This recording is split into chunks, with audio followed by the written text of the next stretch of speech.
जय श्री हरि मित्रों, श्रीमद् भागवत महापुराण की इस यात्रा में फिर से आपका स्वागत है। आज हम मुख्य कथा आरंभ करेंगे।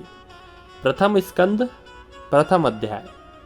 श्री सूत जी से शौनक आदि ऋषियों के प्रश्न, ये इस प्रथम अध्याय का नाम है। अब हम कथा आरंभ करते हैं। एक बार भगवान विष्णु के एवं देवताओं के परम पुण्य क्षेत्र नैमिषारण्य में शौनक आदि ऋषियों ने भगवत प्राप्ति की इच्छा से 1 सहस्त्र वर्ष में पूर्ण होने वाले एक महान यज्ञ का अनुष्ठान किया। एक दिन उन्होंने प्रातःकाल अग्निहोत्र आदि नित्य कृत्यों से निवृत्त होकर सूत जी का पूजन किया और उन्हें ऊंचे आसन पर बिठाया और उनसे बहुत सारे प्रश्न किए। अब प्रश्न क्या थे ये सुनिए। ऋषियों ने कहा, सूत जी, आपने समस्त इतिहास, पुराण, धर्मशास्त्र और वेद वेत्ताओं में भी जो श्रेष्ठ भगवान बद्रायण थे और अन्य आचार्यों के जो भगवान के सरगुण निर्गुण सभी गुणों को जानते हैं, उनने जो जो ज्ञान का वर्णन किया है आप सभी को जानते हैं और आप उस ज्ञान को वास्तविक रूप में जानते हैं जो शुद्ध है। तो गुरु तो अपने जो शिष्य होते हैं, प्रिय शिष्य होते हैं, उनको सारी गुप्त रहस्य भी बता देते हैं। तो आज हमारा कुछ मन है कि आपसे पूछा जाए।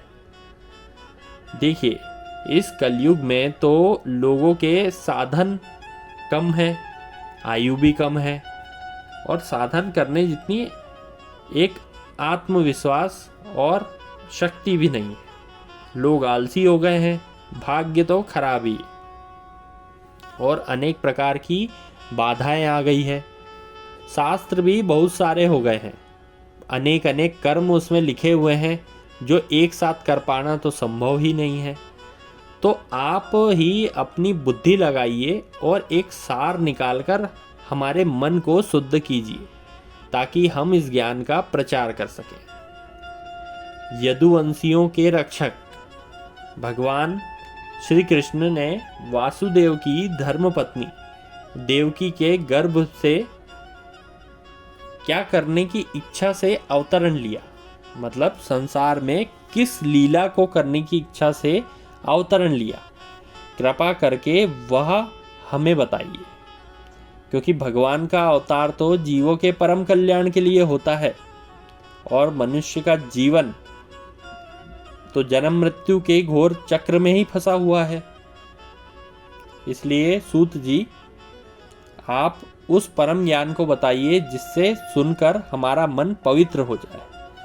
क्योंकि मन को पवित्र करने के लिए तो गंगा जल का भी कई दिनों तक सेवन करना होता है।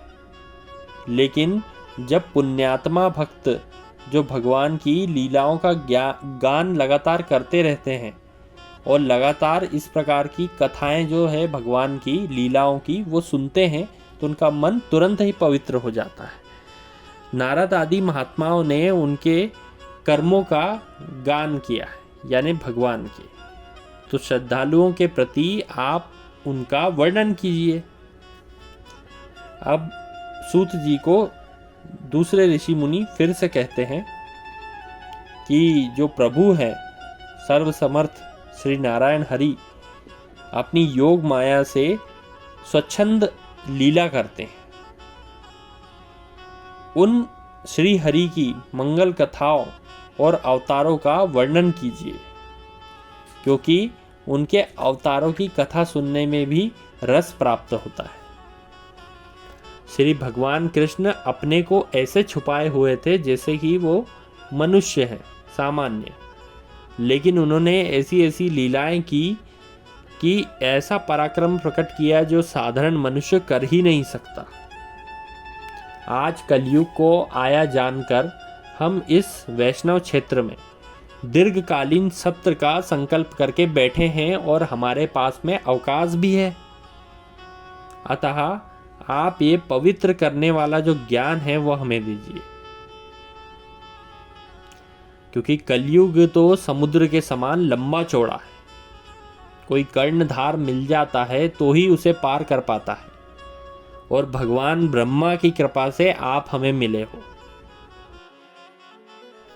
धर्म रक्षक योगेश्वर भगवान श्री कृष्ण के अपने धाम में पधार जाने पर अब धर्म ने किसकी शरण ली है, ये बताइए।